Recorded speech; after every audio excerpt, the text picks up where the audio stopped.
লাজু কি কাণ্ড করেছে দেখো। সে আবার কি করেছে? বাপ রে বাপ, এত ডাকাটা কি করছো কেন? বাড়িতে কি ডাকাত পড়ছে নাকি? কি হয়েছে আরে নাকি? দেখো কি করেছে দেখো, লাজু একটা বিরাট কাণ্ড করেছে দেখো খবরের কাগজে। দেখি দে। আরে মা, লাজুর ছবি বেরিয়েছে পেপারে।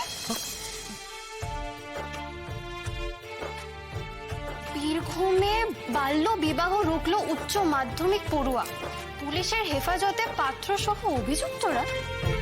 বাবা, বলিস কি? ফের একবার সাহস আর সচেতনতার জোরে বাল্য বিবাহের অভিশাপ থেকে বাঁচল এক নাবালিকা। বীরভূম জেলার মৌবনী গ্রামে এক উচ্চ মাধ্যমিক পড়ুয়ার তৎপরতায় ভেস্তে গেল 13 বছরের এক কিশোরীর বিয়ে।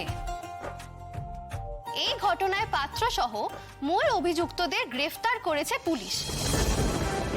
এর সঙ্গে মেয়ে পাচার চক্রের যোগসাজশ থাকতে পারে বলেও সন্দেহ করা হচ্ছে।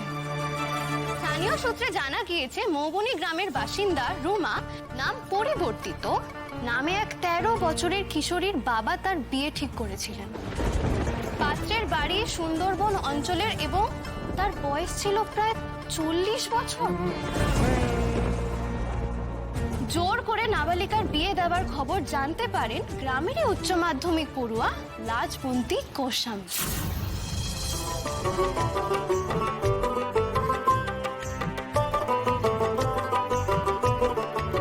কৃষ্ণ কোথায়? কৃষ্ণকে শোনা, ওই তো সবচেয়ে খুশি হবে। ওরই তো।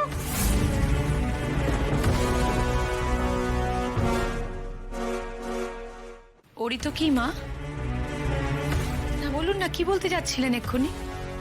কৃষ্ণরই তো কি? আর কিঙ্কিনি তুমি কি বললে? আমাদের লাজু? আহ! মানে ও কখন আমাদের বাড়ির একজন হয়ে গেল এটা তো আমি জানতে পারলাম না। না কাম্মা, আমি আসলে খবরটা পড়ে মানে আমি কিছু মিন করে বলিনি। তাহলে কি মিন করে বলেছিলে বলো? না মানে এটা পড়েই ওকে আমাদের বাড়ির একজন বানিয়ে ফেললে?